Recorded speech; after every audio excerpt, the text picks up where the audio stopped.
পৃথিবীর অখণ্ডিত দীর্ঘতম সৈকত কক্সবাজার। সমুদ্রের নীল জলরাশির পাশাপাশি লাল কাঁকড়ার দুরন্ত ছোটাছুটি, এসবই বিমোহিত করে দেশি বিদেশি পর্যটকদের। কক্সবাজার টেকনাফ মেরিন ড্রাইভ সড়কের পাশে উখিয়া উপজেলার জালিয়াপালং ইউনিয়নের বাল্যাখালী এলাকা। কক্সবাজার শহর থেকে ৪৫ কিলোমিটার দূরে দৃষ্টিনন্দন এই সৈকতটির বিশেষত্ব হল লাল কাঁকড়ার ছোটাছুটি।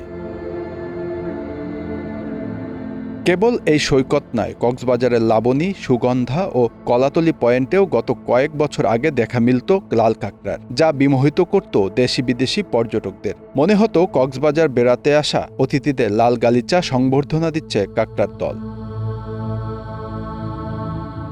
লাল কাঁকড়াকে বলা হয় প্রকৃতির নীরব প্রহরী। প্রাণীটি মৃত উদ্ভিদ এবং প্রাণীর অংশ খেয়ে ফেলে, যা মাটিতে পুষ্টি যোগায় এবং পুষ্টিচক্র বজায় রাখে। এছাড়া মাটিতে গর্ত তৈরি করে মাটির বায়ু চলাচল বৃদ্ধি করে। উপকূলীয় বাঁধ ও বনভূমি রক্ষা করতেও সাহায্য করে এই প্রাণীটি।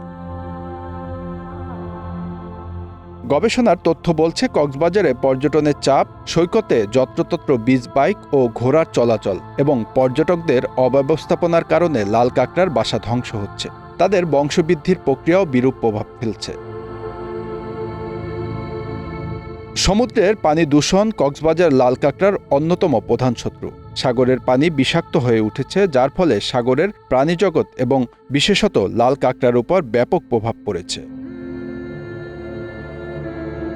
জলবায়ু পরিবর্তনও লাল কাঁকড়ার অস্তিত্বের জন্য হুমকি হয়ে দাঁড়িয়েছে। সাম্প্রতিক বছরগুলিতে কক্সবাজারে বৃষ্টিপাতের পরিমাণ কমে গেছে, যা তাপমাত্রা বৃদ্ধির কারণ হয়ে উঠেছে। এই উচ্চ তাপমাত্রা এবং কম বৃষ্টিপাতের ফলে সাগরের পরিবেশ পরিবর্তিত হচ্ছে এবং এটি লাল কাঁকড়ার উপর নেতিবাচক প্রভাব ফেলছে। এছাড়া কক্সবাজারের উপকূলে অবৈধ মৎস্য শিকারও লাল কাঁকড়ার জন্য একটি বড় হুমকি। নিষিদ্ধ জালের ব্যবহার এবং অবৈধ মৎস্য শিকারের ফলে সাগরে জীববৈচিত্র্যের উপর নেতিবাচক প্রভাব পড়ছে।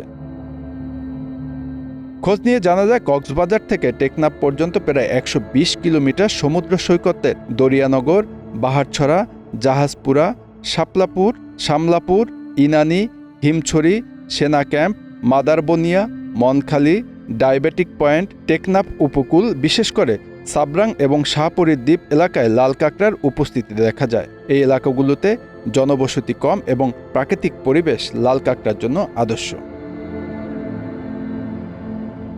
বাংলাদেশ সরকারের পক্ষ থেকে কক্সবাজারের লাল কাঁকড়া রক্ষায় সুনির্দিষ্টভাবে কোনো পদক্ষেপ না থাকলেও সামগ্রিকভাবে পরিবেশ সংরক্ষণ ও জীববৈচিত্র্য রক্ষায় বেশ কিছু কর্মসূচি রয়েছে। Bangla affairs news desk.